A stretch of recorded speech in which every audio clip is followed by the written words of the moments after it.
How's it going, everybody? Welcome back into another video. And today we are back with another episode of Movie Drafts. I said it happened, and it has. We actually did it 2 times in a row. Didn't have to postpone. We're actually here. And I just, the elephant, I'm just going to put it out there real quick. I'm on a 2-game win streak. I'm feeling real damn good. Started 0-7. Now I'm 2-7. Now we can go down from here, but I think we're going to continue to go up. But 2 of our competitors from last time, they just came to me and said, hey, we want an instant rematch because that's BS and that's not fair. So we've got KOKI back today. How are you doing, KOKI? Doing good. I'm ready for that rematch. And then we got Brandon back as well, also wanting that rematch. How you doing today, Brandon? Good. I'm not here to win. Okay, we're just here to have fun. And then we have a brand new competitor to this. He runs Music City Drive-In, the site that I write for. And there's a bunch of other great stuff in the entertainment, biz, industry, entertainment, journalism thing. Ricky is here. Ricky, how you doing today? You're muted. Great. This is a great start for me right here, just to be muted. I'm used to doing that whenever I'm on shows, but I'm doing good, man. I'm excited to be here. I've been looking forward to coming on. I've been doing my prep. I was sitting there watching Black Widow, like, all right, do I have everything ironed out the way that I wanted to? Do I have all of the picks ready to go? I'm ready to, I love this franchise. I do. I've talked about it pretty much all week on Twitter if you follow me. So if you're listening to this, I'm not sorry, but I'm probably sorry. You probably have muted me by now, but and I do not blame you because I've tweeted a lot. I wrote a lot too. I wrote about 7 articles about the Fast and the Furious franchise this week. So it is what it is. I'm excited to be here. I'm excited to continue to talk about this franchise. So yeah. And obviously, Fast 9 came out. We're talking about the Fast and Furious franchise this week. I think, like the movies, this draft is going to be just as batshit crazy as the movies are. I think there's going to be a lot of variables that happen in here, and I don't really know how it's going to go. And I think that Ricky's at a very unfair advantage because he has a guest there with him whispering, what to take in his ear. I just don't think that that's fair, but we'll let it ride because we got Vin Diesel joining us today. I hope he's doing well. But actually, special little thing for all the people at home. We haven't picked the draft order yet, so we're doing it live. We're gonna do it live. So It's the first time you've done it live. I think I might have missed it one other time, but just to show how on good faith, we're gonna do it right now. So I'm gonna start with KOKI. I'm gonna have you pick a number between 1 and 4. 2. We'll go to Brandon. So 3. And then Ricky. Ricky is muted again. Sorry, I'm setting up a different set of headphones here. Give me 4. All right. Who had 2? KOKI's drafting number 1 overall. Yes. Again. Right. 3 for 3. All right. Well, you take it and win this time. Oh man, hopefully. All right. Is that a I thought I did challenge? pretty good last time, but We're gonna go to Brandon 1 through 3. I'll take 3 again. Ricky. I'll take 1. Ricky's drafting 2nd overall. Okay, I'm a little nervous. All right, so here I am again in the 3 or 4 spot. It seems like I'm at home here. We're gonna have Brandon pick a number between 1 or 2. I'll take 1. And Brandon is drafting 3rd overall. So that means, I think, for the 2nd week in a row, I'm drafting the wraparound at 4, which actually I'm not happy about. I actually think that I'm at a stark disadvantage this week, but that is besides the point. All right, so there you go. Draft order is picked. KOKI has the number 1 overall pick. I think I know what you're going to take, but just do it. all right, I'm taking Fast 5 with the number 1 pick. Sorry, real quick. We're doing subcategories this week. You already know the rules. This is episode 10, which, by the way, this is episode 10, double digits, yay. Subcategories. We have to take 2 films, 1 protagonist, 1 antagonist, and 1 action/race scene. There's a bit of ambiguity there. The veto may be in play, but I think we'll let a little bit slide because there's a lot of them in there. But yeah, so KOKI, yeah, Fast Five. Thoughts? Why? This is one of the greatest action movies ever. This is one of the best movies of the 2010s, and I'm not kidding when I say that. I really do believe that this movie is incredible. I love how it's based as a heist movie, and in that structure kind of gives it the grounds to really explore its characters in really fun ways. And I mean, the action scenes just get better and better throughout the movies, at the point where they're dragging a safe through Rio, and I think that action scene will almost certainly be picked in today's draft. And I just think it's a brilliant, awesome, amazing movie. And this is why I was so excited at the first pick, so I could pick this movie immediately as one of the greatest heist movies, action movies, and movies of the 2010s. So yeah, I'm gonna try to keep my thoughts short this week because I know I always ramble. I love that pick. It was gonna be my number one overall. Let's hop over to Ricky. He was very excited about that. Yeah, Fast Five. It's you. Everything you said about the movie is just a fact. There's so much good about that movie. Like The Rock brought so much to the table that really revitalized the franchise that it was kind of missing. Yeah, I love the pick. Do I pick now, or do I just give my thoughts on this pick? We're gonna have Brandon give his thoughts, and then Okay. we'll pick. So, All right. Brandon, we're gonna hop over to you as well. Oh, sorry, I thought you were going to. No, you're good. No, completely agree with this. This is my favorite of the franchise. I should preface, prior to about 3 weeks ago, I had never seen any of these movies. So all of these are now fresh in my mind.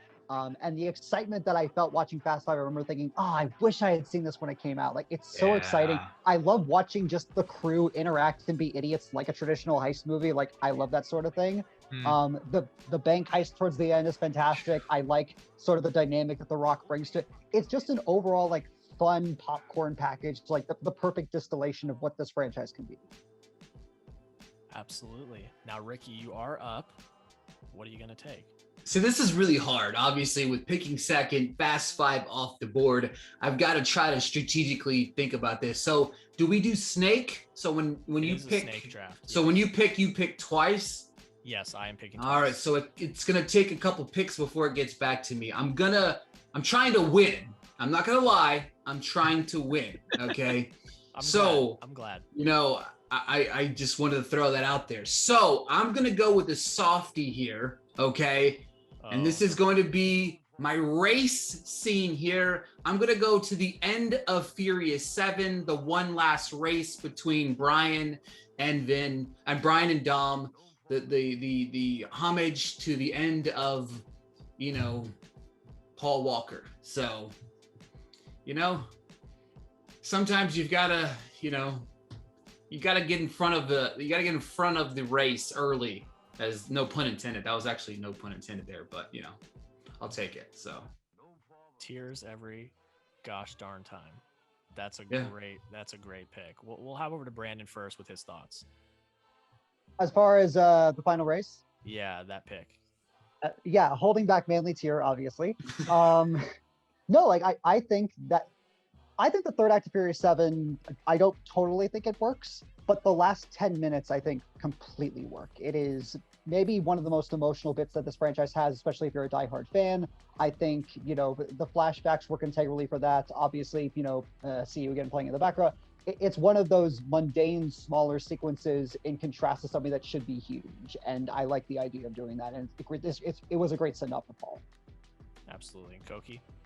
When the piano starts playing and they're on the beach, that's when the feels start hitting you, and Paul Walker's no longer with us, and I just think that it's such an emotional scene. And I remember when the first time I watched it, I almost cried. It was just unbelievable. I never thought I'd feel that sort of emotion in a Fast and Furious movie, and they did it somehow. And it's just and it's one of the most emotional endings to a movie of the last 20 years, period. I think this is a wonderful pick, and I wish for whatever reason, I didn't put it on my board because I just didn't see it as like an action scene, but that's my fault. So this is a great pick. Yeah, I mean, I count it as a race. They were racing there at the end. That's true. If you want to you want to go for that. I wouldn't have vetoed, so we're all good on that. But Brandon, you're up at number 3. What are you taking? Okay, so sorry, real quick. I should have asked this at the start of the draft. Are we including anything from F9? Yes, we are. Have we all? Okay. If we've all seen F9, yes, we're good. Okay, because I have some backups there, and I just wanted to know if I can include those. Sorry, Yeah. I'll get to my pick. And I know that Jack, you will like this pick because we talked about this a bit on the after show from last week. Fate of the Furious is my pick. Wow. It is. I know this is unpopular, and again, these are all fresh in my mind, so take this for what it's worth. This is my second favorite of the movies. It's the one that I think has the most dangerous personal stakes to Dom as a character and the team as a whole.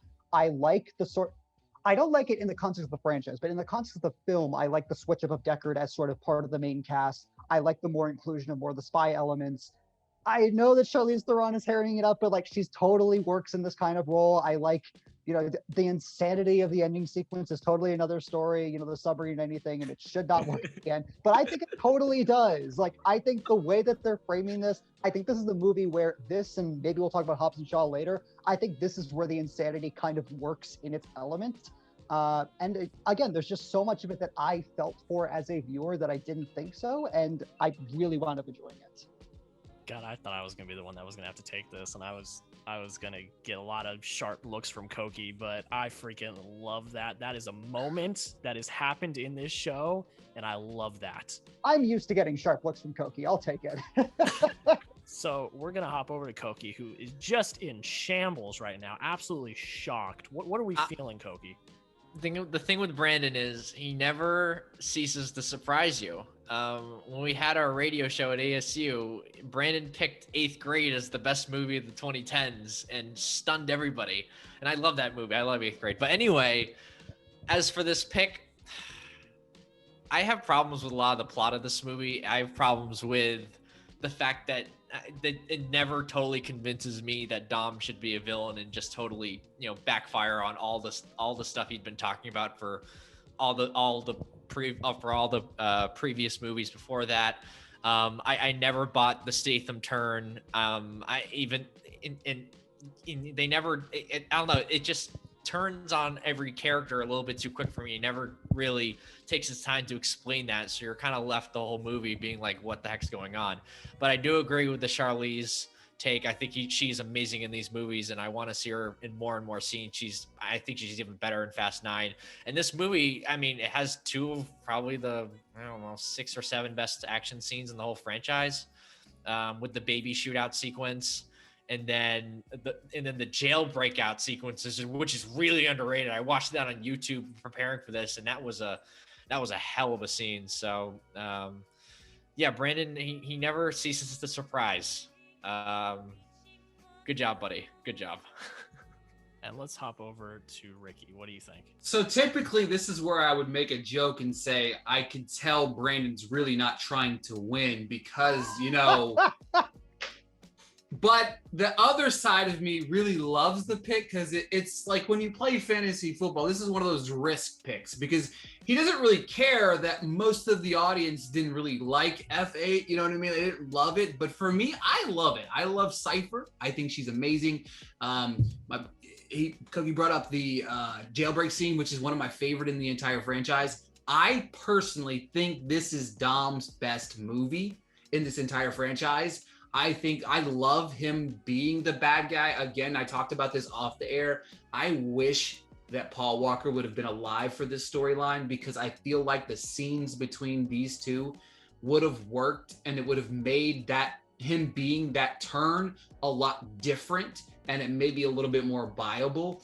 But I love Fate of the Furious. It's one of my top 5 movies of the franchise. I think, and somebody said this on my podcast the other night. They said you could watch basically 5, 6, 7, and 8 back to back to back as its own entity, right? As its own franchise. So, and that's what I think that's cool about it. But I love the pick. I do. I love it.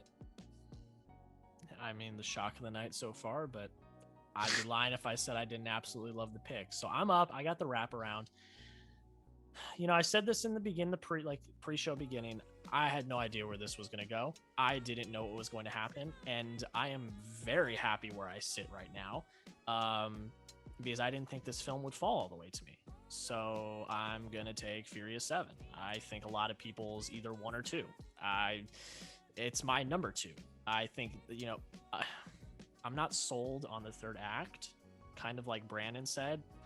Yeah, the drones in Los Angeles, I don't really know about that, but there's no doubt that there are some really great action scenes in here. I think Jason Statham is, one of the best villains in Fast and Furious, just based on this movie alone. And just kind of piggybacking off of Ricky's pick, but you also get that last 10 minutes with the ending. So, and it is, the final film that we get with Paul Walker as a whole. So I think that this is not only one of my favorites, but I think it's also a fan favorite, and I'm very, very happy to have it. So I'm taking Furious 7 off the board. Let's start with Koki. What are your thoughts? Jack, this is a brilliant pick. This is my number 2 movie on my list as well. And I got it. Yeah, this is great. I think the middle third of this movie is excellent, and it's almost as good as Fast 5, honestly. And that's a really high bar. I mean, like, just watching them drive through building the building in Dubai is that whole sequence is just incredible. I know we're going to talk about that more later, but again, a huge fan of Fast 7. What are we thinking, Ricky? What are your thoughts? Yeah, it's a great pick. It's my number 3 of this franchise. I love F7. It's, again, not just for the end sequence, but there's so much that 6 really lacked that I thought 7 brought back to the table. And the thing about it was, I think what 6 struggled with was the fact that it had to live up to 5. It was never going to do that. And I think F7 kind of got it back on track, kind of reeled it in. I adore Jason Statham. I think that he's one of the, outside of The Rock, he's the second most pivotal person that's not a part of the original crew in the way that they've really grasped this franchise. I love F7. I think it's a great pick. I honestly, if it wasn't for the scenes that we're picking and the characters and tag, I don't think it falls to 4 to you, but there's a lot of other factors in play, and it's probably right now, obviously, the steal of the draft so far. So I was really considering taking it with my second pick to say I got it in the second round, but I was just gonna take it. Brandon, what are your thoughts? Yeah, Koki, you mentioned the back-to-back Azerbaijan and Abu Dhabi sequences. Yeah, is one of probably the most thrilling half-hour blocks of action of the 2010s. Yeah. Like, you just go through and it's just nonstop. And the way that James Wan is able to stage action in contrast to his predecessor in the franchise is so interesting to me, between the focus on the hand-to-hand combat sequences and like the shots that he'll sometimes get. I do wish he comes back to the franchise, but I know he's busy. And obviously, the ending has so much impact, and we get introduced to Ramsey in this movie, who I think is an underrated character. And obviously, Deckard, and the way that he sort of plays off as kind of the anti-Dom in kind of the same way that that Owen was in 6. I like that kind of dynamic, as we'll talk about the Torettos and the Shaws later on. But yeah, it feels like in terms of stakes and in terms of camaraderie, it's that perfect mix that you're looking for, combined with that great sense of spectacle. If that climax was better, it would probably be overtaking Fate of the Furious in my mind, but that's just where my mind goes. Absolutely now. I say this every week, but I'm feeling really good, because now I get to take, if it wasn't for the Furious 7 ending, which I don't think everyone considered a big action, but I think it does deserve to be in that category. I think everyone else's number 1 is the safe chase scene in Fast 5, which is what I'm taking. So when you think Fast 5, that's the scene you think of. Big ass safe, going through the streets of Rio, I believe is where they are, being pulled by two old Dodge Chargers. I mean, that's really as far as I have to go. And then you have the great bait and switch with Hobbs, and just a really brilliant ending to the movie. I mean, that really kind of is the ending of the movie when you think about it. It's a very long-winded chase scene, but I think it's peak Fast and Furious, and I am very happy that I got that in the second round. So we'll go opposite order as last time. We'll start with Brandon. What are we thinking about that? Yeah, you're absolutely right. It's the scene that kind of defies what Fast Five is, and kind of the culmination of what you're like, okay, where are you taking, the deliberate change into more heist/spy territory? And it winds up, that. And you're like, okay, this is clearly where they're going from now on. And it totally works. The way they set it up too, with like the stuff with the police vault and stuff like that, I think is great setup for everything. I'll admit, the first time I watched it around, the whole, bait and switch at the end kind of caught me off guard. But the more I thought about it, I thought like, no, this is classic, heist territory, and like it fits in with the characters, and it makes for a great ending. Like it makes for a great last 20 minutes that you can sit back and go, this was totally worth the rest. Absolutely. I mean, the build up and the preparation made it all worth it in the end. Ricky, what do you think? Yeah, because you have the scene where The Rock and Dom are having that moment, and he's having that Brian and Dom moment from that original movie where he's like, I'm going to let you guys go. You got 24 hours, blah, blah, blah. And when he's getting ready to open the safe, in your head that it's going to be empty, but you're still like, how, right? So when they reveal the how, it's really amazing. This was my number one scene that I was going to pick. I kind of veered a little bit off after the initial pick. So I commend you for it. It's the 1A, 1B, my favorite scene of this entire movie. The other one, we'll talk about it after the draft or whatever. Maybe somebody will pick it, but maybe they won't. But I love this scene. I think that this was everything that I love about the Ocean's trilogy, 11, 12, and 13. Like all of those heists, this was like that on speed, right? You know what I mean? Like it was like a cracked out version of that, and that's what made this film. Like that ending scene, the ending sequence, it brings everybody together, and it's just a beautiful I really just kind of want to quit because I really feel like you got like the two best right there at 4 and 5. I feel kind of ashamed. I feel kind of gross right now. Fast 5 is amazing at the top, but when you pick one, it's kind of, you have to wait like 4 or 5 picks before you get again. So you got like a combination here, Jack. I'm really starting to be concerned about this 3 victories in a row. Well, if there's one thing I've learned in 9 episodes, it's how to work that wraparound, because I botched it brutally in episode 1. We're here in episode 10. I'm feeling pretty good. KOKI, how you feeling? I agree with everything Ricky just said, including all the stuff about Jack's draft so far. I am getting petrified the fact that he got, the best action scene and the second best movie, which some would argue is the best movie, and at 4 and 5, that's hard to overcome. It's gonna be hard to overcome. But yeah, I mean, I picked Fast 5, and I'd say half of the reason why is because of that ending. So, and you picked the ending, so I don't have much else to say. There we go. And Brandon is up now, back again. What are you gonna take? Okay. Because either way, I think I'm leaving the safe one for you guys, because I know that someone is going to pick this film, and I could, but I really don't want to. All right, I said I wasn't here to win. No, you know what? I'm picking Hobbs and Shaw. I love it. Number one. As much as I've been kind of the guy to be like, oh, I know people love The Rock. I know people love the Luke Hobbs character. I've also been kind of the guy like, oh, he doesn't bring that much to the franchise. And yet the 2 films that I'm picking are arguably the 2 that he's the most prevalent in. Yeah, I said it when I watched it. This, even though it's a spin-off, it feels like maybe the biggest distillation of what people assume the Fast and Furious franchise is. The insane action, the reliance on, family and, super populist tropes, and, huge banter and stuff like that. And The Rock and Statham are able to bring that huge banter to life. And Vanessa Kirby too, who I don't know why people don't talk about her more. She's delightful in this movie. I love the stuff with, Hobbs' background and the whole elevator chase sequence, which doesn't really make any sense, but I love it anyways. Obviously, the end sequence in Samoa. And Idris Elba is a totally capable villain. I feel like, even though I don't love him as, necessarily the villain of the movie, I like what he represents as being like, oh, we can bring like weird, wacky sci-fi stuff into this, and it can fit to a certain degree.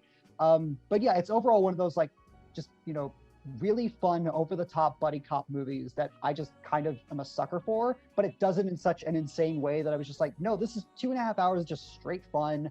It doesn't make a total amount of sense. And it's kind of, again, distilling what the Fast and Furious franchise is. And I found that kind of impressive for, a spinoff of all things. No, I love this pick because this was going to be my late round pick. I was going to take this as my second film in the late round. I love this pick. Let's hop over to Koki.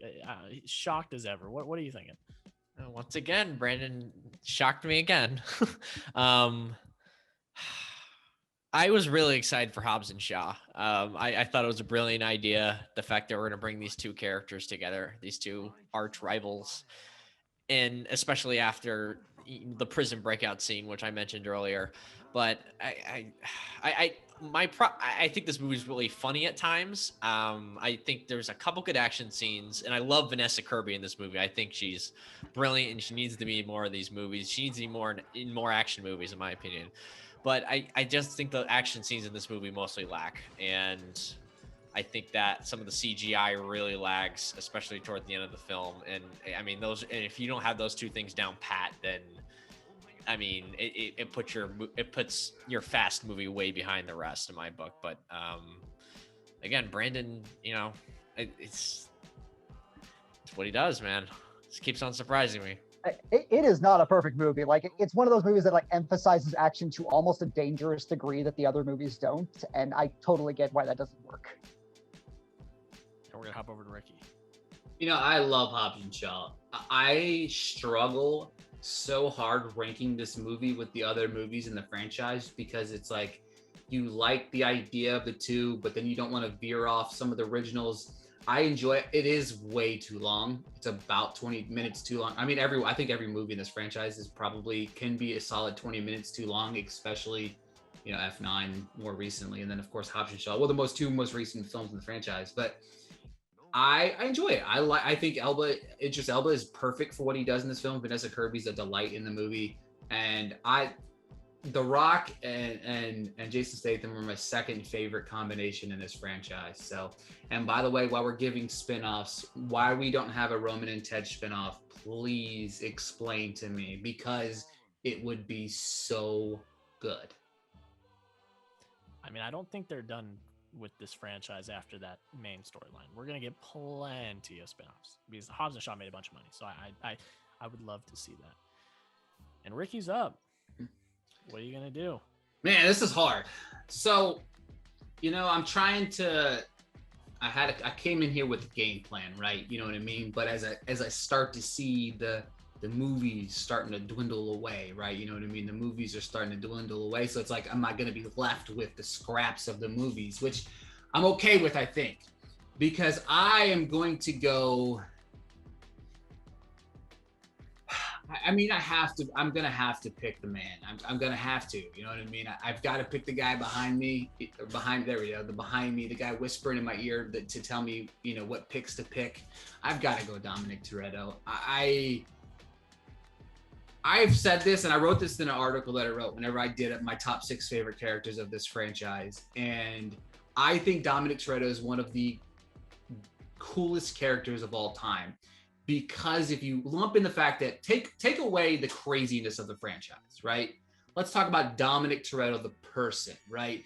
He is obviously his family, you know what I mean? That's first and foremost, but he brings in anybody. It doesn't matter who you are, what you've done, what you look like, what you've done to him. He gives you second chances. That Vincent's a perfect case, an example. Vincent done screwed him over a couple times, and he still brought him back in. I think the core values of who Dominic Toretto is as a person is amazing. I think it's something that we can all learn from in this big grand scheme of insanity. But I love Dominic Toretto. I love Vin Diesel. I love what he does with this character. And there's nothing else I can add to this other than that. Yeah. I knew it was coming. I mean, that's all I'm gonna say. I knew it was coming. It's the background. I think the background gave away, right? You know what I mean? But he was gonna go eventually. One of the. I was surprised he went. That lasted as long as I was very nervous. I mean, that's a pretty good value pick for the second round, I guess. Oh. But yeah, I mean, he's backbone of this family, so I like the pick. Let's start with Koki. What do you think? Yeah, I mean, no arguments here. He's the backbone of the franchise. He's why these movies work, and it's his shtick, and it's just and I don't have a ton else to say, to be honest. Right? It's hard to really yeah. It's just a good pick. Brandon, thoughts? It's funny because after watching these movies, like Dom is kind of a bit of a double-edged sword. He's a bit of a blank slate. Vin Diesel doesn't get that much to do with him. And yet, for what he does get to do with him, it kind of makes total sense and is perfect for what these movies need to do. He is, again, like as you mentioned, Rick, the sort of shining moral example of the series. He's the guy who you can totally rely on for everything, who can get the job done and who can get it done respectfully. And like that's one of like those perfect examples of an action protagonist. And like I love what the character does. I love sort of the circle that he develops around him. He is a little bit of, an absurd character in certain regards of how the franchise use him. But as an action protagonist, I think he only gets better as the series goes on, and especially in Fast 9 as it is.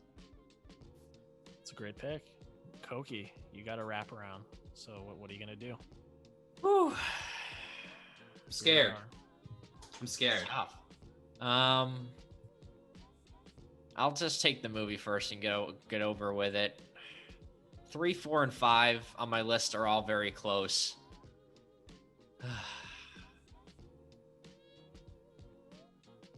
I'm just gonna do it. I'm gonna pick Fast 6. Yep, there we go. All right, thoughts? I left that for you, man. Yeah, I don't know. I like this. I like this movie. I don't love this movie. I don't love the big. I don't love the opener. I mean, there's some problems with it, but I think that the ending with just the plane sequence is just unbelievable. It's just an incredible. What it feels like an hour, but it's incredible, like 20 minutes, and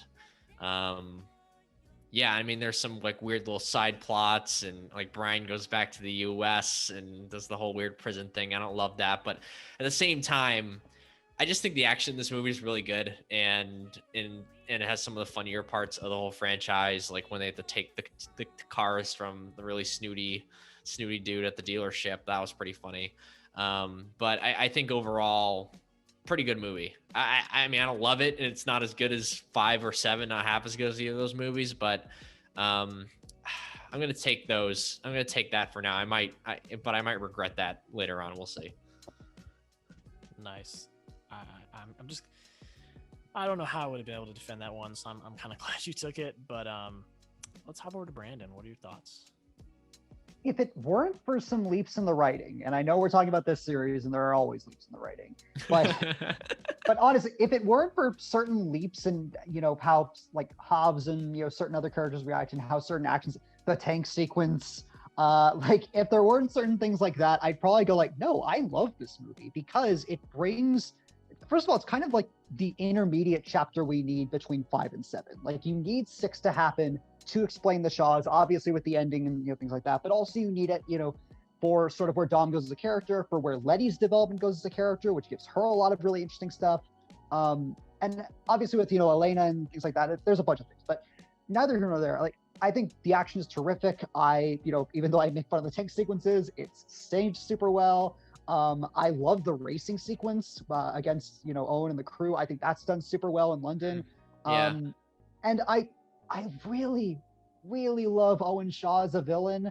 I know it's super unpopular to say that he's not. I know it's the thing to say like, oh, Deckard is better, and yeah, because it's Jason Statham and he knows how to work this in his sleep. But like, I think Luke Evans does such great work with this, especially as kind of like the parallel to Dom in this kind of movie, and that sequence with them, outside their cars, I think is so great.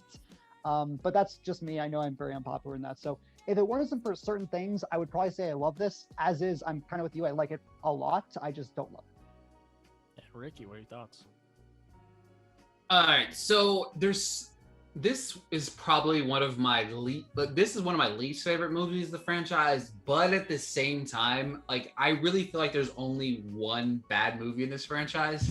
So for me, it's like I really feel like the rest of them are like a solid like 3 stars or above. I feel like I overrate these movies, which I'm okay with. I really don't care. It's my, it's my opinion. So it is what it is. But there's so much to like about this movie that it's a good pick. I'm a little bit surprised, but I like the strategy of it because in my head I'm keeping count of who's got their movies locked in and who doesn't. So, you know what I mean? I can make my strategic ploy from here. So, I love the pick though. Again, it's a very good movie. I feel like if you don't have to watch it after 5, it's much better, right? You know what I mean? Because 5 is the movie, right? It's the movie, and it's hard to really follow that up.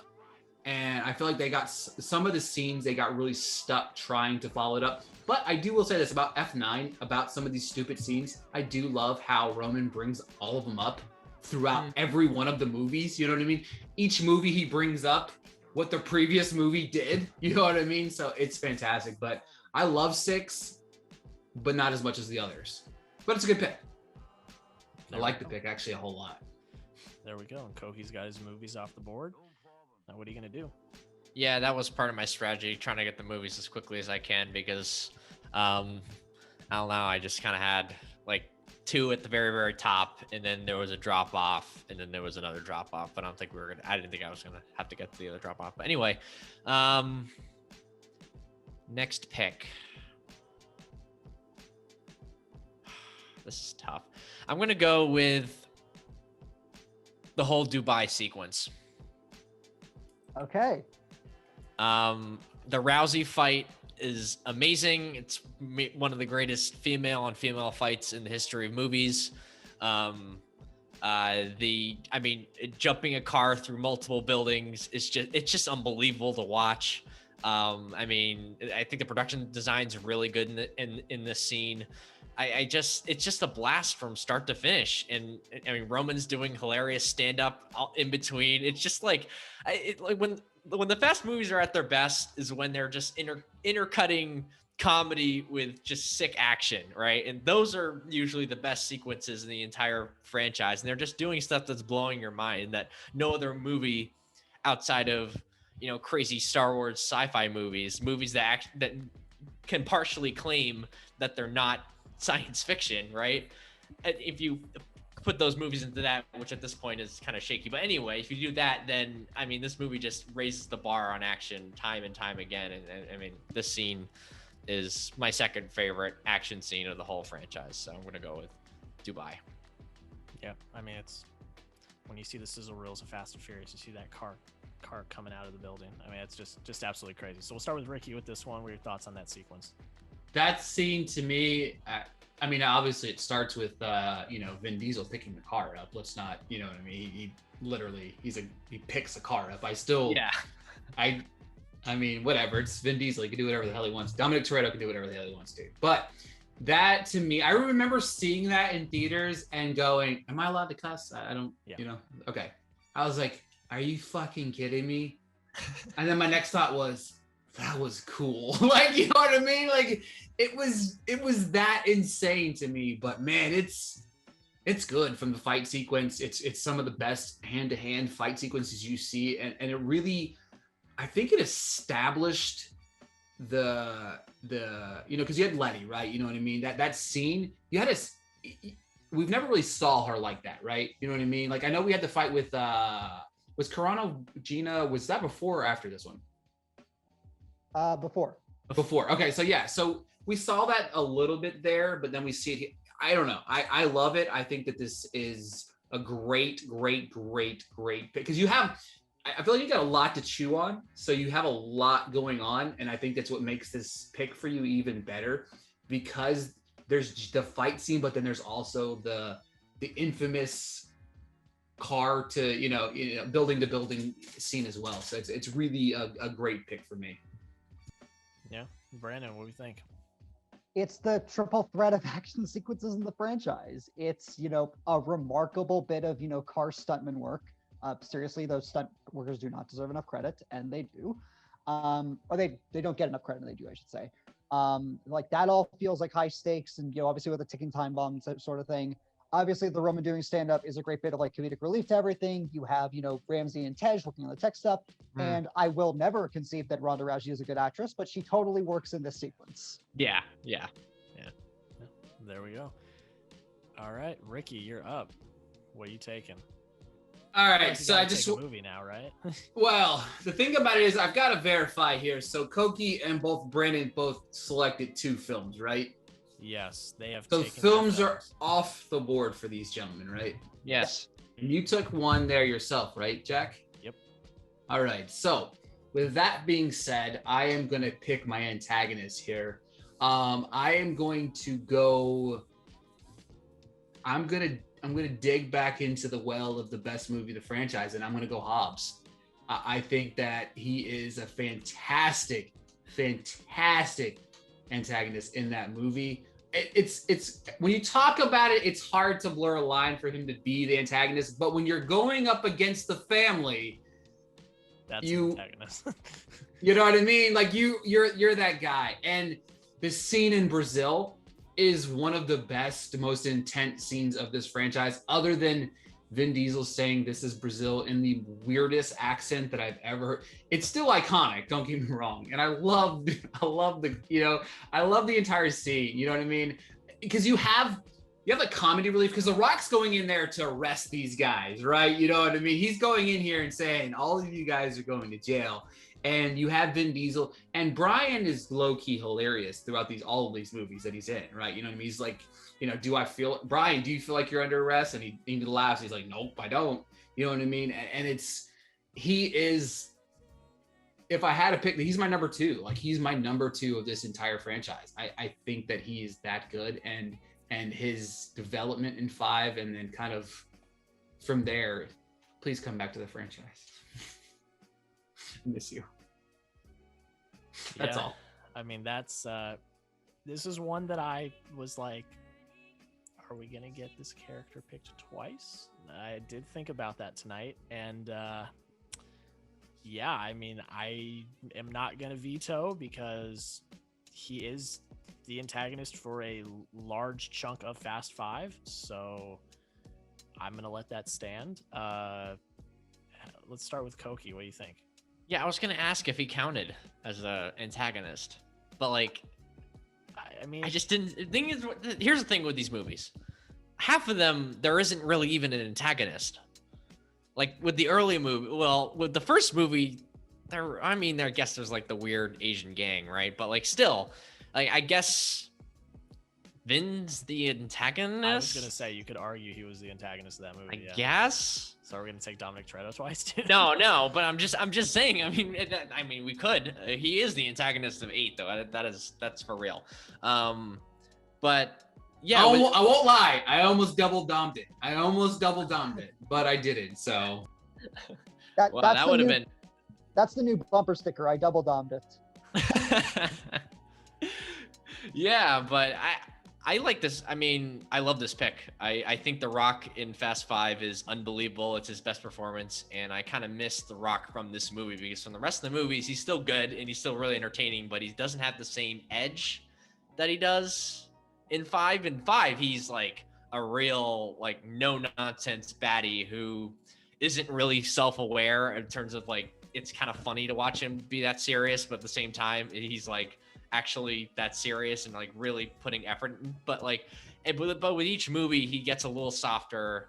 He gets a little more in on the joke of his character, so to say, and it doesn't quite work as well for me, which is weird to say that, but I still mean, in Fast 5 especially, though, I think his character is wonderful in that movie, and I like this pick a lot.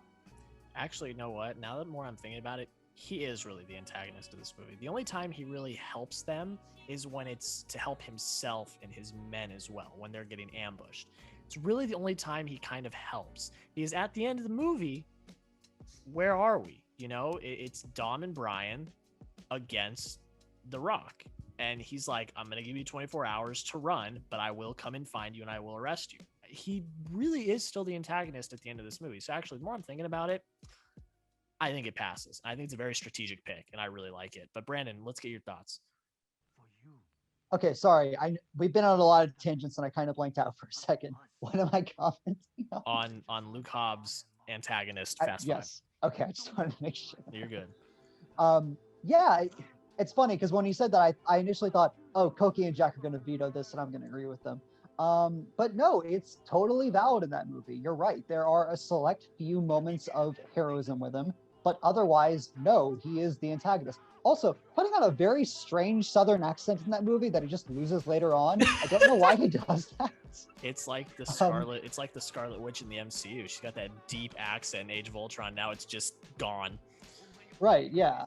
But no, he totally works there. And, when we get to that fight, like in the third act, where it's, basically, Dom and Luke going, fist to fist, essentially, like it works. And he is that, imposing threat that can totally work in the context of this movie, both in terms of physical sense and in terms of a strategic sense. Like, yeah, it's not the one that you think of, but yeah, it totally works. Absolutely. And he should have kept the beard. That was a mistake, getting rid of the beard. But it kind of added the toughness of his character. I'm not even kidding. And then he got rid of it. So, but still, great character. Hashtag bring back the beard. Bring back the beard. Brandon is up. There's a few picks he can make here that would absolutely break my heart. So let's hope he doesn't. What are you going to take? I feel like I am. So this was actually because I've been doing this in order, by the way, like because I didn't know we could do it in any order. So this is actually the most difficult category for me because to me, the reason why the characters in Fast and Furious mostly work is because of the stuff that really starts off in 5 and kind of sporadically throughout the rest of the franchise, which is essentially these guys are idiots, but they're geniuses who work together and just drive really good and have a specific set of skills. And like I love seeing them work off one another. So to have to try and narrow one of them down is really tough, even though Ricky makes a very compelling case for Dominic Toretto as a character. For me, I know that someone wants this. I feel bad picking it, but he's my favorite character of the franchise. It's Han. Oh! There is a God today. There is a God today. There is a God today. No! I thought when you said that you were going to take somebody vastly different, and I am very happy that we are sitting here where we are. I'm sorry, KOKI. I mean, look, like, here's the thing. I am not the biggest fan of Tokyo Drift, but Han nearly saves that movie because Sung Kang is just that charismatic of a performer. I don't know why we don't use him more. I'm so excited to see him in Obi-Wan. That's a whole nother conversation. I think where Han goes in through these movies, and especially, post 6, basically, and into 9, I think there's such a sense of honor about the character. There's such a sense of like fun kind of wit with the character. I love his driving style in the movie if we're going like that deep into it. And just getting into Fast 9, I know I've heard some people be like, oh, they're retconning everything like over and over again. And like, I get it, but I think it totally works. I think it adds more, depth to who this mysterious character is. It brings more meaning to, the Han Solo initiative kind of thing. And he's just my favorite character to interact with throughout the series. So I know that, you're probably mad that I took it, but he was my favorite going out through all of them. I love that pick. Han's awesome. Justice for Han. Justice for Han. KOKI, how you feeling? My heart's broken.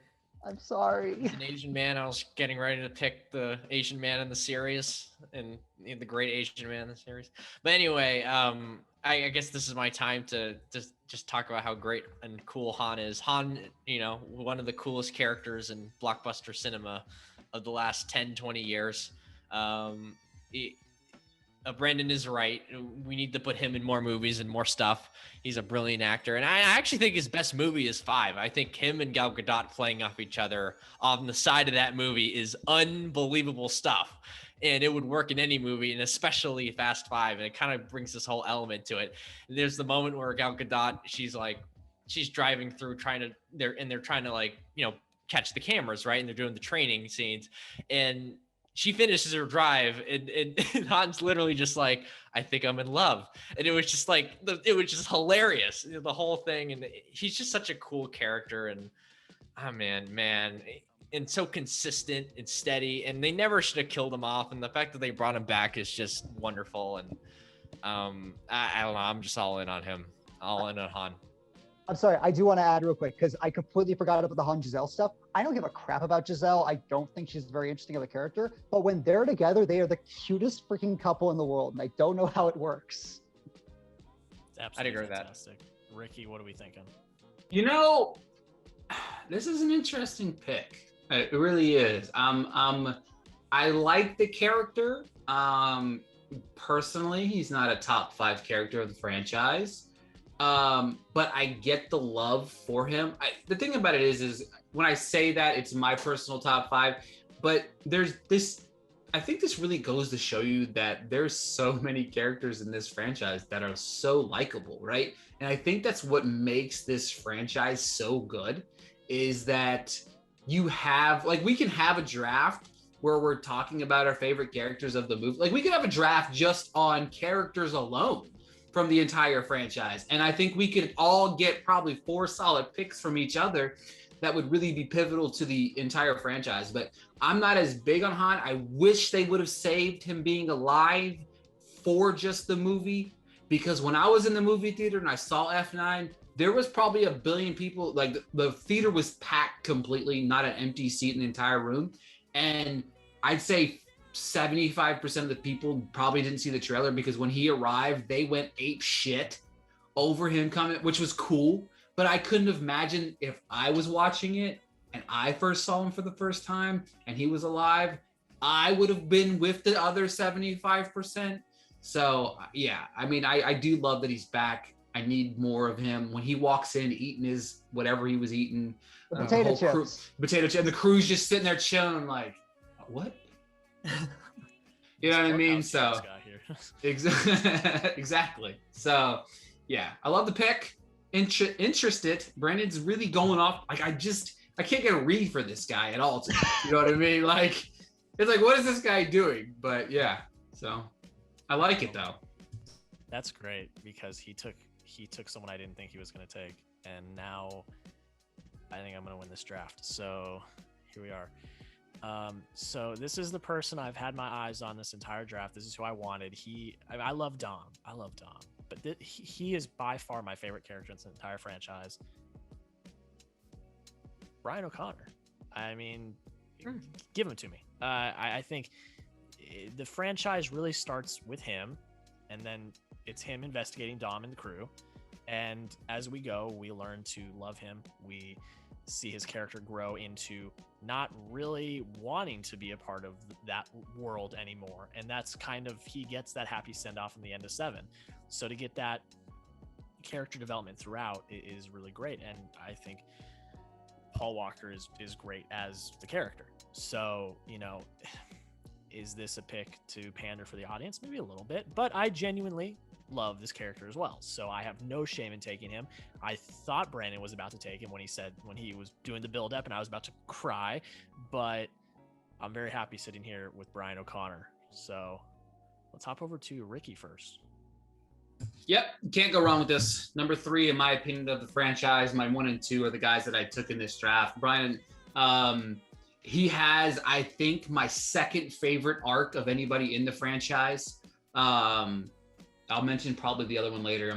I obviously I don't have any more character picks, but I'll just let everybody else kind of talk about their guys in a little bit. But for me, when you watch the beginning of Too Fast, Too Furious, and you see Brian get out of that car with his way too big and tall white t-shirt and his like way too big jeans, see that, and then you go to, like, even if you go to Fast 5 when he's chilling in the car and they're in Brazil and he's just got this, his character evolution is beautiful. I'm really getting mad because I feel like Jack has got the best draft so far.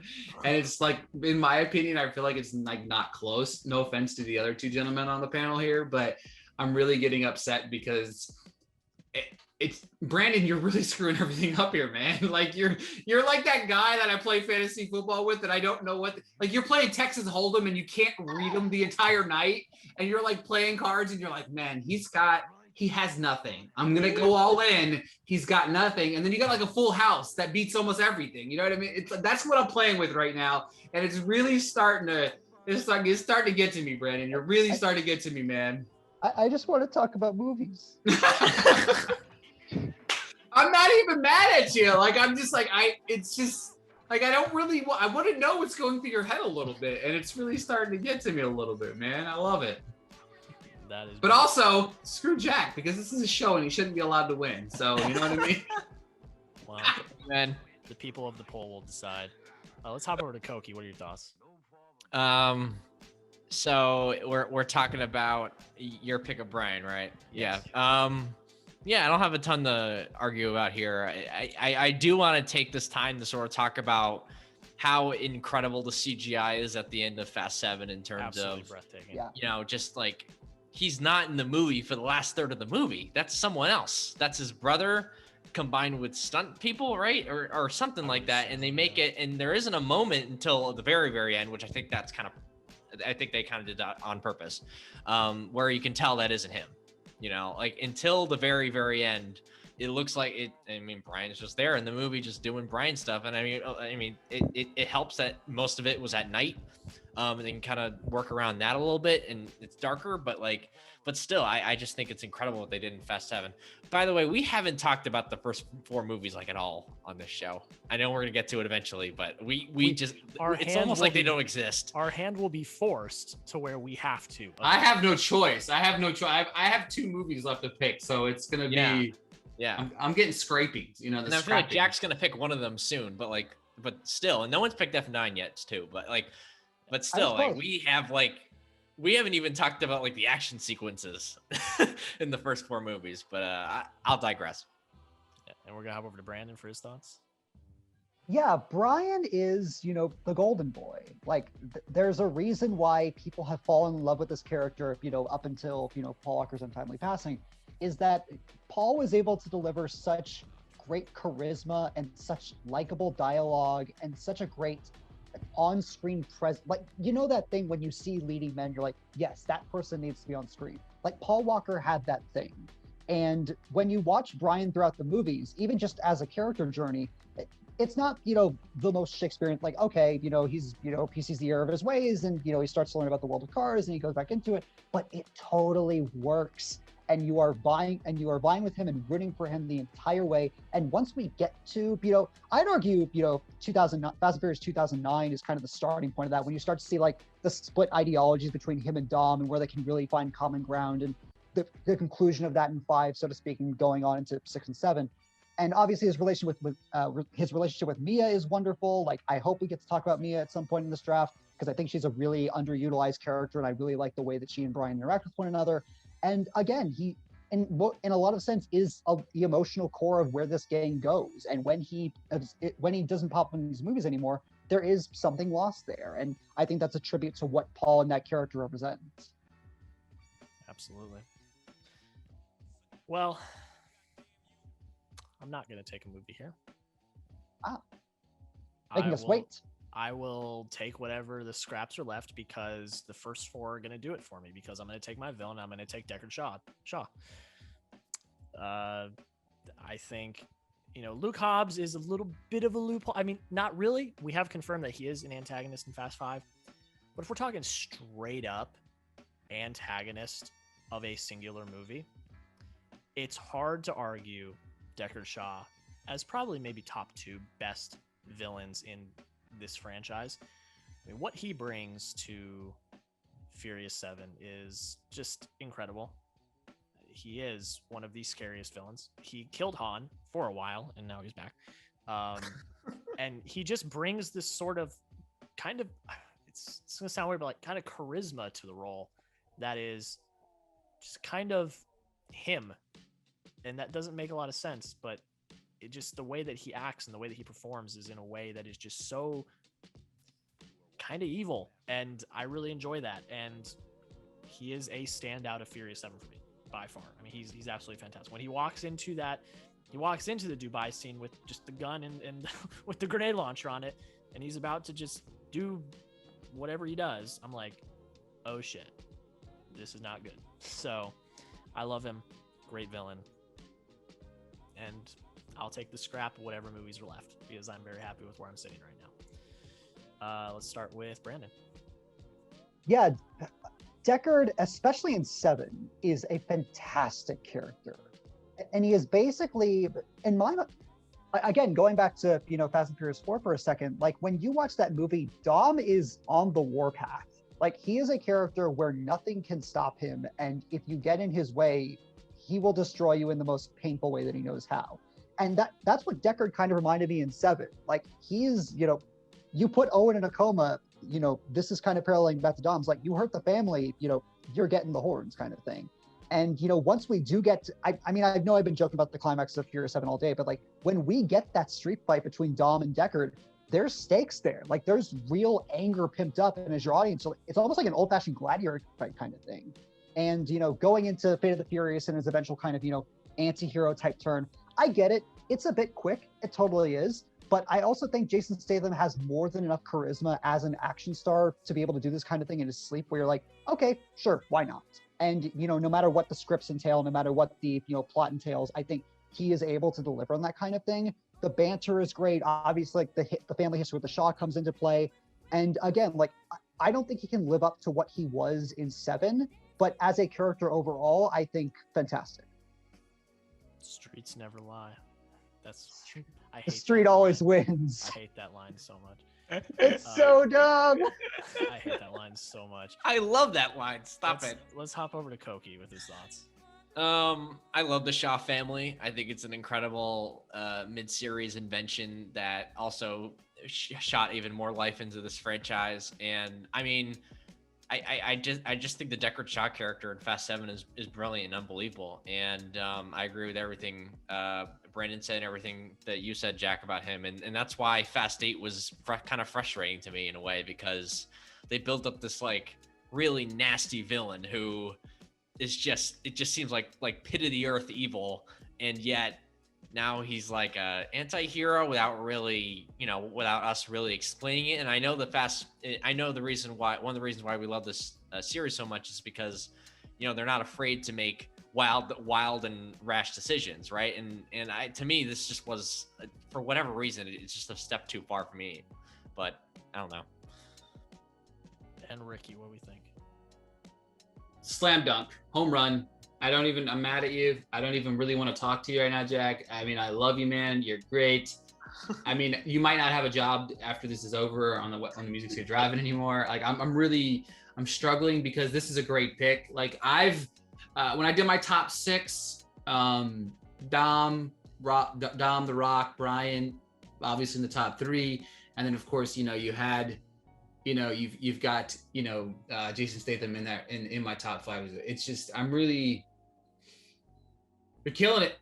I really have no other way around it. One of my favorite scenes of this entire, I really love the baby scene. I understand that's outside of he was more of a protagonist in that particular aspect of the film, but that's one of my favorite. It's stupid. Should it work? Absolutely not, but it does.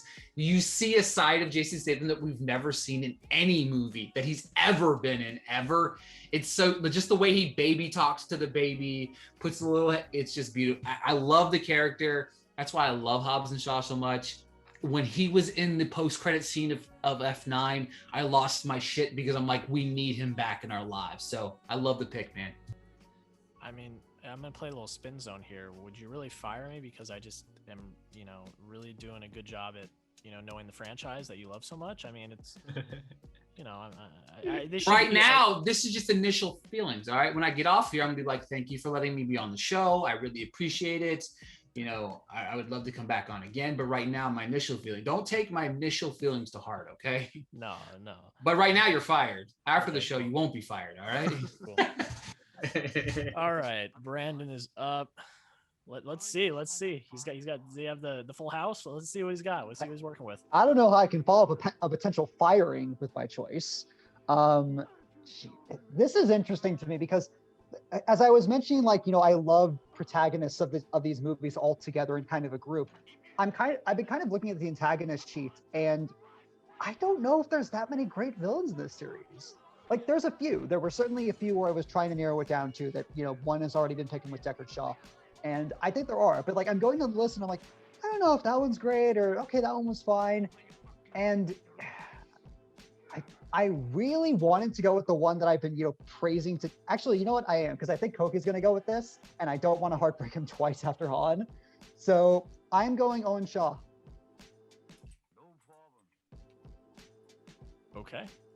I mean, I think you're kind of right. I don't know how great all the villains are in these movies. There's one other clear one in my mind that I think should be taken, and I'm sure Koki will probably take him. Well, yeah, but my pick's off the reservation. Okay, I'm just gonna warn everyone right here. But, my villain pick is off the reservation. I Maybe love it, but it's off the reservation. Maybe That's all it's I have not to who say. I saved for you. but yeah, I like the pick. Let's hop over to Ricky first. What do you think? I ain't mad about it. Can't be mad about it. You know what I mean? I think this might be the first sane pick you've had that really didn't make me go off the rails. You know what I'm saying? And I commend it. I do think that it's a great pick. I do love what he brought to the table.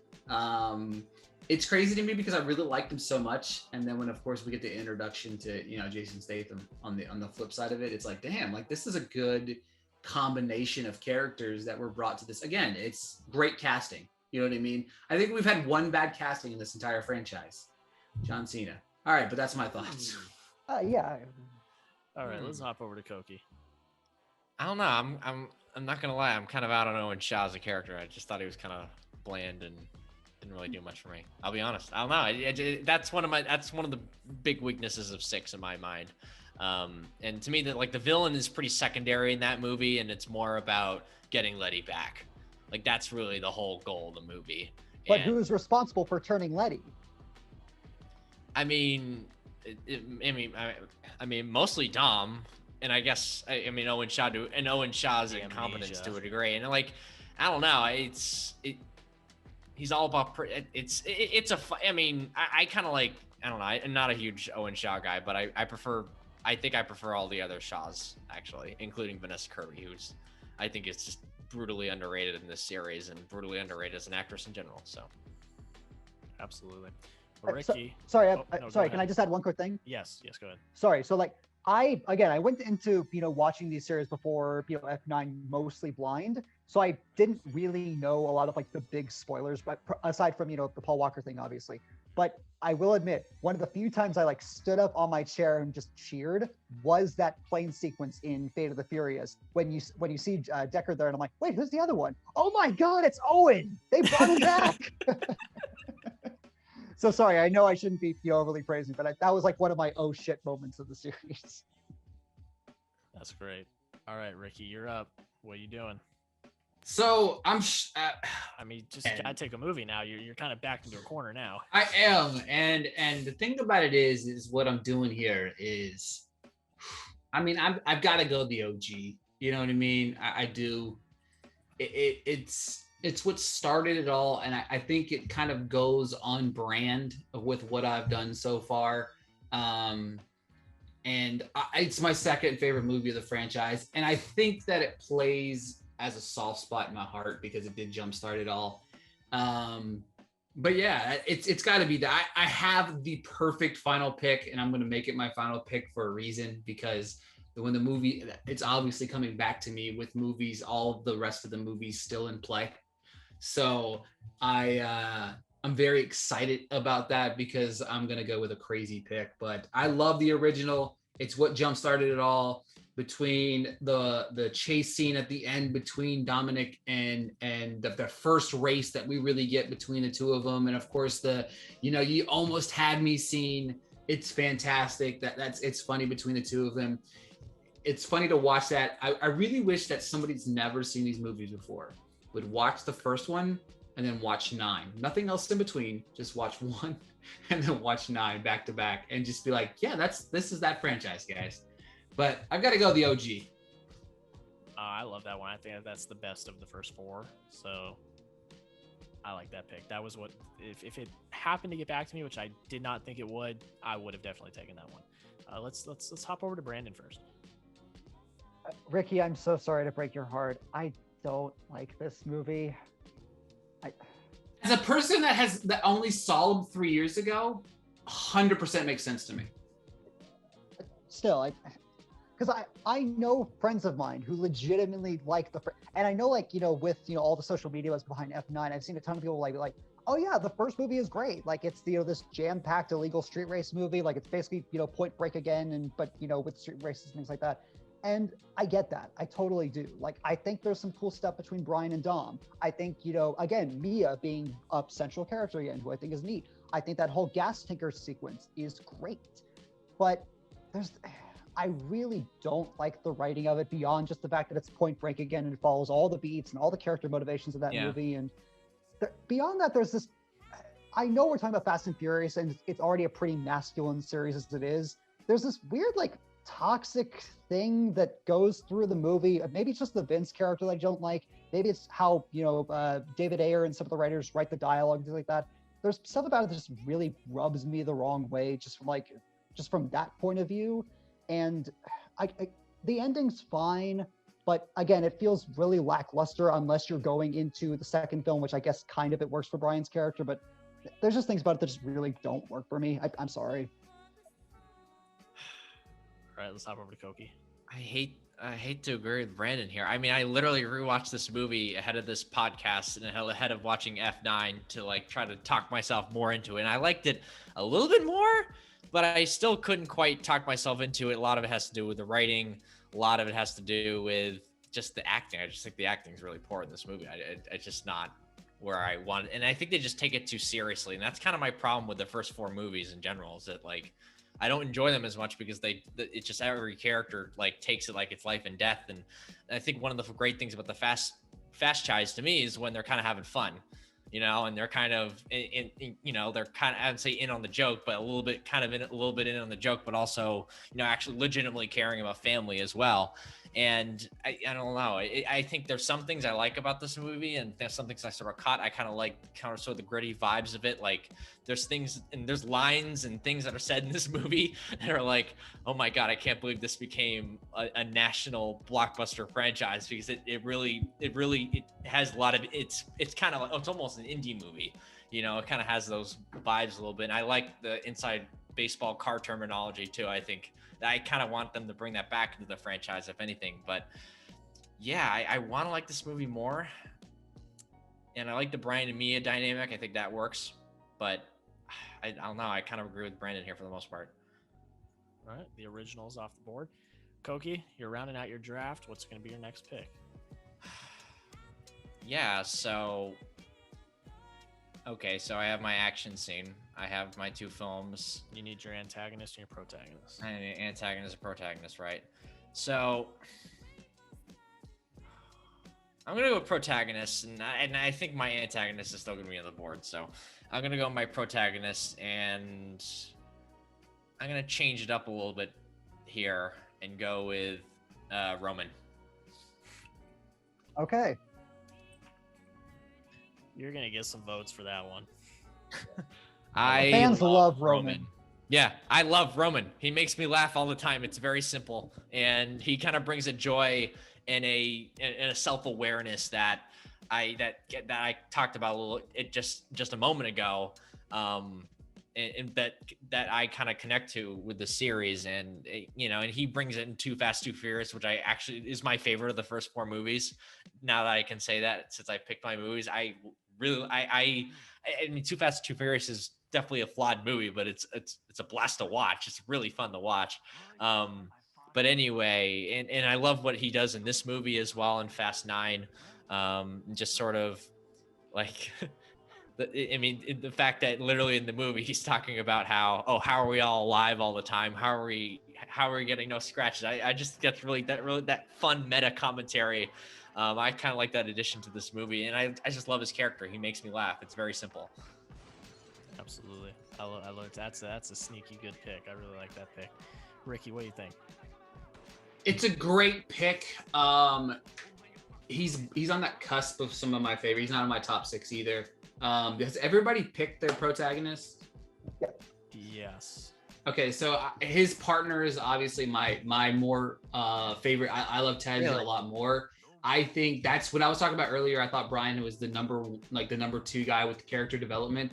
I think the person that we get in Too Fast, Too Furious, Tej, to the character that we get in F9, I love his development. I think that, he's become the brains of the operation, really. And I love that. But you could really pair them together. You know what I mean? Like because one does not work without the other. It doesn't. Now, there's been scenes with both of them with other characters that do work, but he's hilarious. You know what I mean? Like even the improv scene of, when The Rock said, "You better hide your baby oil," and he says, "Hide your bald head," or whatever. That whole scene was not in the script, which is hilarious because, Tej goes off. Even Roman was probably deep down trying not to die on the inside because it was hilarious how funny the delivery was. Roman, he's a great, like him and Tej are probably one of my favorite things about F9. Like they really are. They were fantastic in the movie. Give us a spinoff, please. Yeah, I'd be on board for that. Brandon, what do you think? Yeah, Roman could be one of those characters that just so easily falls into just plain comedic relief, and yet I do think there's some cool weight to him. Like we got him, like when Too Fast Too Furious came out, like he is arguably the character besides Dom and Mia who has the most connection to Brian. And I think that's a really cool progression for the character, just to, that kind of reluctant hero type thing going into 5 and then, pairing up with Tej's, there might be some shipping subtext in there. I don't know. That's for you to figure out. But no, I would love to see a spinoff. I love how the character's comedic relief is written. I will say, as far as like the stuff in Fast 9 with being self-observant, I wish they had done a bit more with that. But I do love that we get him as the character to point him out with it. Like, I think he is a natural fit to do that. And yeah, I love like the recurring stuff with the tank and everything, and just a blast of a character to watch. Absolutely. All right, KOKI, finish off your draft. Wait. It's a snake draft. Oh, I go back to back. You're right. Yeah. Oh, I totally blanked on that. You said you're like, my antagonist will be there. I'm like, well, yeah, because I'm picking next. Yeah, my bad. I blanked. I must have blanked on that somehow. But anyway, I'm going off the reservation with my antagonist. Everybody, I'm picking Helen Mirren's character. Nice. I ain't mad about it. When you said you were going off the reservation, I kind of thought she was the one you were gonna pick. Same here. As soon as I knew it.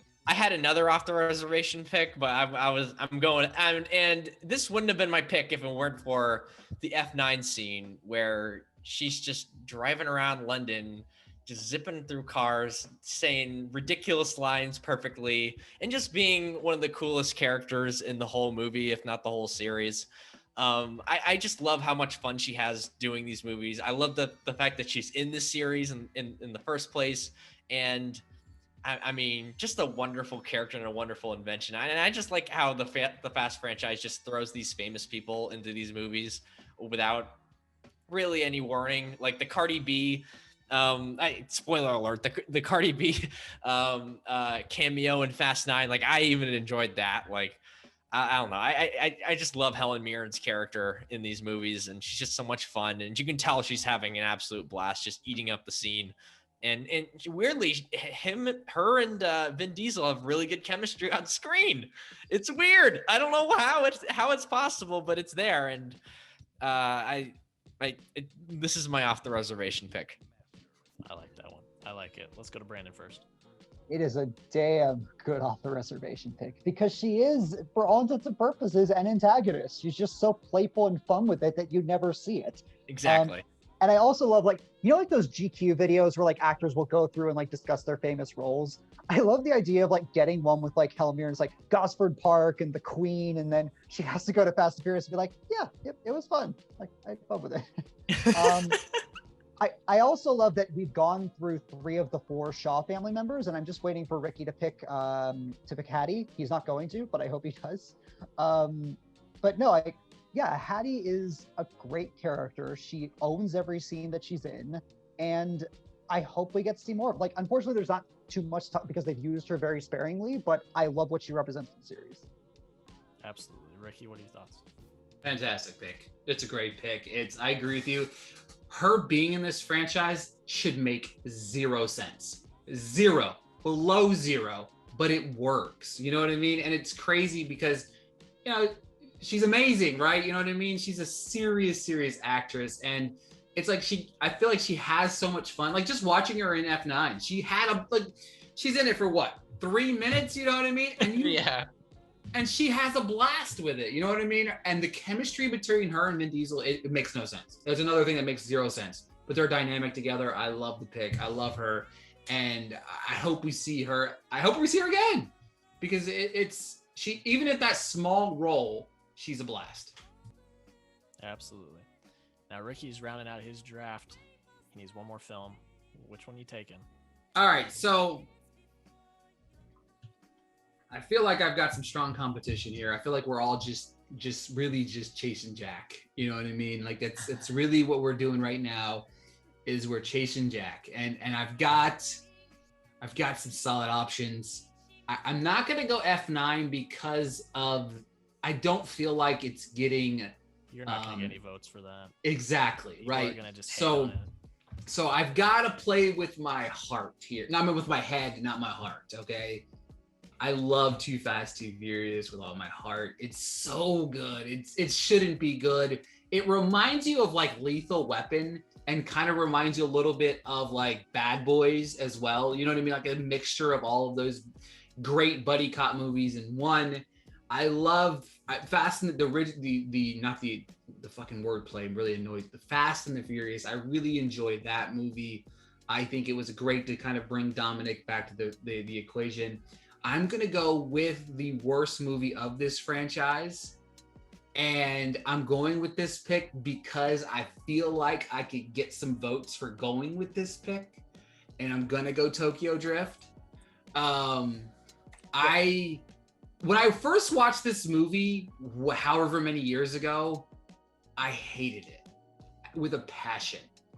I watched it recently for the second time, and I didn't hate it as much. And I think the biggest reason why I don't is because they intertwined this into the journey, right? When it was initially made, it was just really another movie. And I blanking on his name right now, but he's probably the second worst actor in this entire franchise. Hang on one second. I'll pull up his. You talking about the main character? Lucas Black. He's terrible. His accent is bad. He was okay in F9. They didn't give him too much screen time, which made me really happy. He was hokey. He was kind of quirky, whatever. He was fine in this one, but he's not a lead. I'm surprised after this movie got made that they didn't kill the franchise. They probably should have, but it's bad. I bumped my rating up on this movie just because of how they intertwine the story back into the grand scheme of things. It's very pivotal in the big picture, but the movie sucks. I'm glad I didn't have to take it. That's all I'm going to say. Let's hop over to Brandon. You are a genius, because this is probably, if there is a cult classic in the series, it's Tokyo. Mm-hmm. The fans of Tokyo Drift will not shut up about how they love Tokyo Drift. And I'm also 100% with you. I don't like Lucas Black as an actor in this at all. He's better in F9 because they allow him to freaking emote, which is great. But no, in this movie he's not great. But it has Han in it. It has this really cool, sports movie aesthetic to it, of like the newcomer coming and learning the craft with the mentor and like the rival team and things like there's cool things about it. And, obviously it's incredibly important in terms of chronology, but at the same time, it's not great. But you are a genius for putting it on here. Absolutely. Koki, I know you hate it, but what's your thoughts? This is great draft strategy, but my thoughts on Fast and Furious Tokyo Drift, as someone who's born in the city of Tokyo, I like to pretend that this movie never happened. And I will never watch it again. So that's my thoughts on Fast and Furious Tokyo Drift. All right, we'll whip through those thoughts and we'll get over to Brandon. Okay, so I just have my action scene left. Action/race, yes, sir. Here's okay, yeah. It was between two. It was between the plane sequence in Fast and Furious 6, which just barely missed the mark only because I find it just a little too absurd. Like, I get it, it's a military base, but it's not, the Infinity Train or anything like that. Yeah, the runway ain't watch Infinity Train. The runway ain't 15 miles long. Yeah, but like everything else in that scene is great. But it's not the one that I went with. It is actually the one that I mentioned like a half an hour ago when we were talking about the Dubai scene, and that is the Azerbaijan Caucasus Mountains car chase. I like that one. That scene is admittedly about 10 minutes too long, but what it lacks in, precision, I think it more than makes up for in spectacle with, the car drops and everything. The build up to that is perfect. Again, going back to why Roman is such a great comedic relief character of just, the sort of like shaking energy of what that scene, like, can they actually do it? And then you go straight into the car chase with the armored truck. We get introduced to Ramsey in that sequence, and she's super fun in that moment. We get a proper introduction to Jaman Hansu's character in that moment. It's this great sort of correlation of where the story of F7 is going. And then obviously, like, the sort of doom buggy chase with Dom and Deckard and that whole thing. But again, like, the way James Wan stages this action, every beat is so precise and so meticulous, and it feels important and it feels visceral when, especially going through the trees and everything. And, that is a sense where I think like the weight of like the road of the Caucasus Mountains, I think is a great sort of setting to everything. So it's one of those, I can go back and watch that scene over and over again. I find it so thrilling. It's absolutely investing, and it's incredibly crucial for the movie. So that's my pick. Love that pick. Let's hop over to Ricky for this. Thoughts first. It's a great pick. This franchise is deep with either races or action scenes, and I love this scene a whole lot. Again, you're right. It is a hair too long, but I feel like they do that with a lot of the scenes in this franchise. I feel like they just like, hey man, you could have cut that down maybe 5 minutes and it would have been just as good, guys. Like, it would have been. But I love the pick. It's a great pick. Again, I feel like I'm starting to understand Brandon a little bit now. You know what I mean? Back to back sane picks for me. You know what I mean? He's not holding that full house anymore on me. So it's good, man. I do love the pick, and it's a great round out for his draft. KOKI, I'm being understood. I mean, yeah, I think the scene is really underrated. And when it comes to the action sequences being too long, I actually like that they're too long. And it kind of just adds a uniqueness to the series a little bit. And it's also, the best parts of the movie, in my opinion, the action sequences. And let's make those too long. I'd rather have those be too long than have too many flashbacks of Dom at the racetrack. I know I just kind of crapped on F9, even though I enjoyed that movie, but still, like, just for example. But anyway, with this sequence in general, I just think it's low-key funny. Not just at the very beginning with the stuff Roman's going through, but even during the sequence. And I just like it, I don't know. It's arguably one of the most ridiculous, if not, it's kind of underrated just how ridiculous it is. You know how many times he should have died, like going down the hill, going down the mountain in that sequence. But yeah, overall, a really good sequence and an underrated one, because I don't think enough people talk about how just kind of cool it is. Because right afterwards is the Abu Dhabi sequence, and everyone yeah. that one. Yeah. And then after that, you've got the ending sequence where everyone's crying. So it's like, but yeah. All right. Great pick. Brandon rounds out his draft. All right. So I got mine, and I'm actually in a relatively good spot because I don't have to take F9. I don't have to take Tokyo Drift, which I was going to originally take. Yeah. Give me Too Fast, Too Furious. I mean, it's probably it's got to be one of the best of the original four. Look, I love Dom and I love the crew, and I love when we're with the crew, but like I said, I already took Brian as my protagonist. I love Brian and the stories and adventures that he gets to go on. We get the introduction of Roman and Tej, we've been praising them all night, two of the great characters of this show, of this franchise, and you just get a fun story. Like, we haven't gotten too outrageous yet. This is very, undercover cop, kind of Miami Vice-ish like, and just fun. I mean, yeah, hop in a car into a boat. Does that make sense? Absolutely not. But that was just a little taste of what was to come. So let's start with Brandon here on his thoughts on this one. You think that's weird? Watch them jumping into a building. Yeah, like Too Fast, Too Furious. I know we probably all disagree with this statement. It's one of my biggest guilty pleasures. Like, I watched the movie I don't find it particularly good.